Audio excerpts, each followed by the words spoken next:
Olá, queridos alunos, tudo bom? Então, nessa aula de hoje, nós trataremos sobre o movimento constitucionalista. O fenômeno da constitucionalização do direito, tratado na última aula, na aula 2, ele será desenvolvido através do nosso semestre, certo? Então, de vez em quando eu vou salientar essa questão da constitucionalização do direito em diversos momentos para vocês entenderem melhor o fenômeno. No entanto, é necessário que a gente já ingresse na caracterização dos movimentos constitucionalistas. O que ocorre? A Constituição, ela, como um documento jurídico, ela nem sempre existiu. Ela sempre existiu da maneira como Aristóteles tratava o termo Constituição, como a Constituição do Estado, certo? Ou seja, como ele é formado. A Constituição do Estado é esta, dois pontos. Ou a Constituição do Estado deve ser aquela, dois pontos. Então, assim, o Estado deve constituir-se de, certo? Era nesse sentido. A Constituição do Estado, então, simplesmente tinha um conceito político, um sentido, vamos dizer assim, político. Por quê? Porque ela representava justamente a organização daquele Estado, ou no caso da Grécia, das cidades-estado. Então, a organização, quem manda, quem obedece, de que modo deve obedecer, de que modo deve mandar, ok? Então era uma constituição no seu sentido político. Nem sempre existiu a constituição jurídica, ou uma constituição política dotada de juridicidade. Hoje, o entendimento é que a Constituição é uma norma jurídica e a norma jurídica superior. Por isso que estudar constitucionalismo é estudar os marcos históricos da Constituição, entendê-la como Constituição política, ou seja, a mera Constituição, organização, formação, composição do Estado e os seus atores políticos, ou seja, a organização da sociedade política e o seu dia a dia e o seu funcionamento,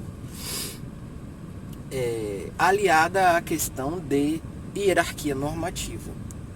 Então, vejam bem, eu quero que vocês entendam bem a questão da juridicidade da Constituição, que ela não é algo que sempre existiu, ou seja, nem toda Constituição nós podemos dizer, essa Constituição aqui é dotada de caráter jurídico. Nem sempre.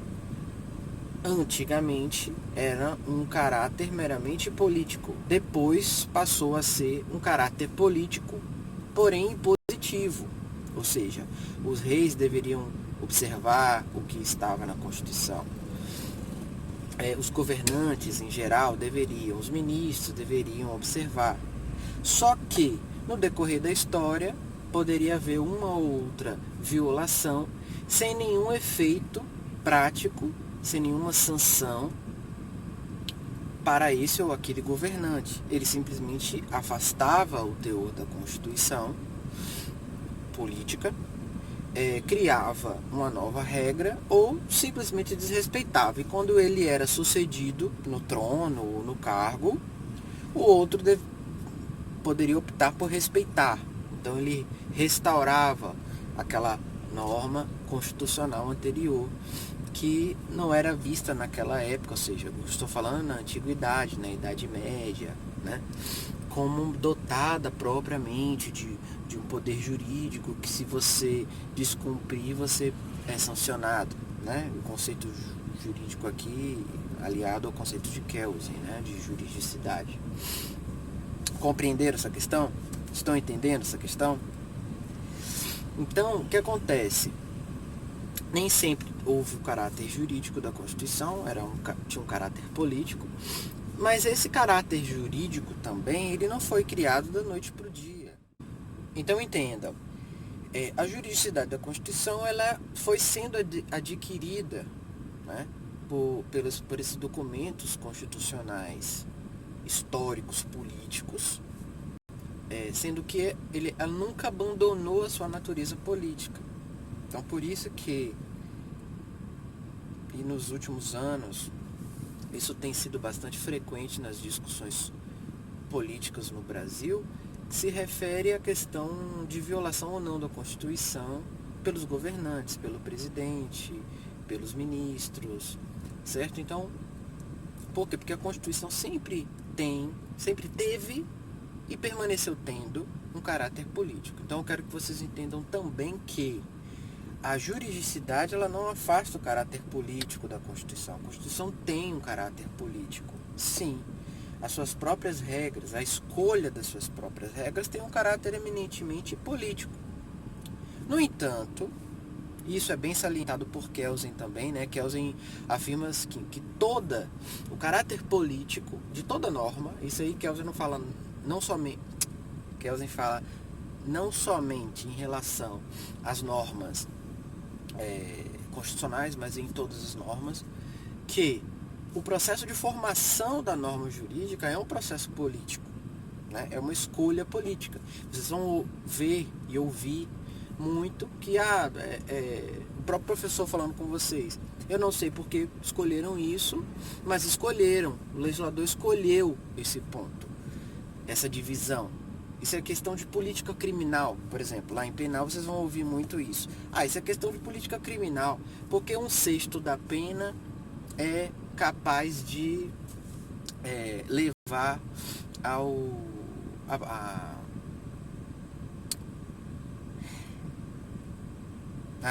gerar algum efeito na execução da pena, né? Não é prorrogação, não, eu esqueci o termo agora. A progressão. Progressão de regime. Por que 1/6? Por que não 1/4? Por que não 1/3? Por que não 1/7? Porque o legislador escolheu. Isso é política criminal. Então, até a formação da norma, né, e agora falando da norma constitucional, até a formação da norma constitucional, que nós vamos estudar em outra aula, cujo conteúdo é o do poder constituinte, até a formação da norma constitucional há um caráter eminentemente político. No entanto, a partir do momento em que se torna uma norma jurídica, ela é dotada de juridicidade e quase sempre ela será dotada de alguma consequência negativa em face do seu descumprimento. Por exemplo, se o presidente comete algum crime de responsabilidade, ele pode ser processado e perder o cargo, ao mesmo tempo de ser inabilitado há 8 anos a exercer qualquer função pública. É uma sanção, veja que é um traço, inclusive, quando vocês estudaram o sistema de governo, né, presidencialista e parlamentarista, em que a forma de governo, república e monarquia, no caso da república, independente do sistema, porque nos dois sistemas há responsabilidade, no caso da república, se apregou a responsabilidade do governante, dos exercentes do cargo. No caso da monarquia, não, né? No caso da monarquia, o rei não tem responsabilidade em regra. Então nós temos essa diferença. O crime de responsabilidade na Constituição, ele gera uma consequência específica. Não é meramente uma norma política, não é meramente uma organização política, é uma norma jurídica. Por quê? Porque se comete um ato cabível como crime de responsabilidade, nós temos uma sanção. Tá? Então tem um caráter jurídico. Né? Esse, vamos dizer assim, esse não é apenas um único sentido de sentido jurídico, né, da norma, mas estamos aqui sintetizando para um melhor entendimento. Então, o caráter jurídico da norma constitucional, ela encontra lastro na história. Então, a história, ela traz essas questões do constitucionalismo. Por isso que Ingo Sarlet, e eu gosto muito dessa expressão, dele, a Constituição é uma aquisição evolutiva. É como se vocês imaginem, nós temos uma linha do tempo histórico, né? Tempo histórico, que cada Constituição que é promulgada e publicada, ela traz determinadas conquistas históricas ou determinadas circunstâncias históricas que vão sendo aliadas, adicionadas àquele movimento constitucional. Então, cada movimento constitucional tem uma Constituição como produto, ou algumas constituições como produto, quando, por exemplo, nós analisamos que o movimento constitucionalista britânico gerou diversos documentos históricos na Inglaterra, no Reino Unido, só que também gerou efeitos sobre a Constituição francesa, sobre a Constituição americana, a Constituição brasileira. Dá um exemplo simples. Na Carta Magna de 1215, nós já tínhamos o princípio do no taxation without representation. Significa o quê? Hoje, o princípio da legalidade tributária.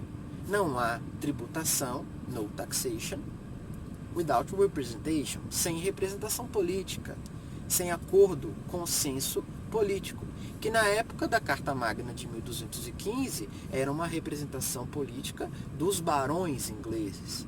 Eles forçaram o rei João Sem Terra a assinar um documento denominado Magna Carta, que trazia diversos princípios. O principal deles é, para determinados assuntos, o rei não pode decidir sozinho, ele deve recorrer a um conselho. E esse conselho vai autorizar ou não o desejo do rei. Então, por exemplo, se o rei quiser taxar, tributar, ele tem que recorrer à representação, que nessa época era uma representação popular. Deu para entender? Deu para entender. Esse saiu sincero, né? Esse saiu automático. Agora sim, estou me acostumando, os meus ex-alunos vão entender o que eu estou falando agora. Então, nós temos essa questão da Carta Magna, por exemplo, que gerou efeitos e gera efeitos até hoje. Que Constituição será criada sem o princípio da legalidade tributária? Certamente é uma Constituição autoritária, né? Que às vezes não é nem Constituição, assim, propriamente, vai ser formalmente, mas materialmente, se eu tiver, por exemplo, uma Constituição que não traga direitos fundamentais, eu estou com uma Constituição que organiza o Estado, que prevê competências, mas não garante nada, ou garante pouca coisa aos cidadãos, né? E essa é uma das principais funções da Constituição. Deu para entender?